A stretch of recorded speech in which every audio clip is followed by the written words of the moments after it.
छत्रपती शिवाजी राजांचा जीव वाचण्याचा प्रयत्न नायिकांनी केला असं मी का सांगितलं? तुम्हाला माहित आहे, महाराजांनी सुरतेबरोबर अजून एक गाव लुटलं होतं. त्या गावाचं नाव जालनापूर. आपल्या इथं जालना नावाचं शहर आहे. महाराजांनी ते लुटलं. जालना लुटल्यावरती सगळी संपत्ती गोळा केली आणि राजा थेट कुठे गेले? महाराज थेट पहिल्यांदा संगमनेर मध्ये आले. छत्रपती शिवाजी राजांच्या सोबत खुद्द बहरजी नाईक सुद्धा होते. आणि त्यावेळी संगमनेर मध्ये सगळी सोन्याची लूट आणून ठेवली होती.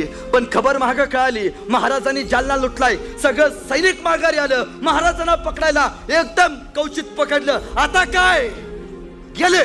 शिवाजी राजा बेमौत मरणार. आता कवटात सापडले. कैक सैन्याने हल्ला केला होता. पण त्यावेळी महाराजांचा जीव वाचण्यासाठी उभा राहिले ते म्हणजे महाराजांचे सगळ्यात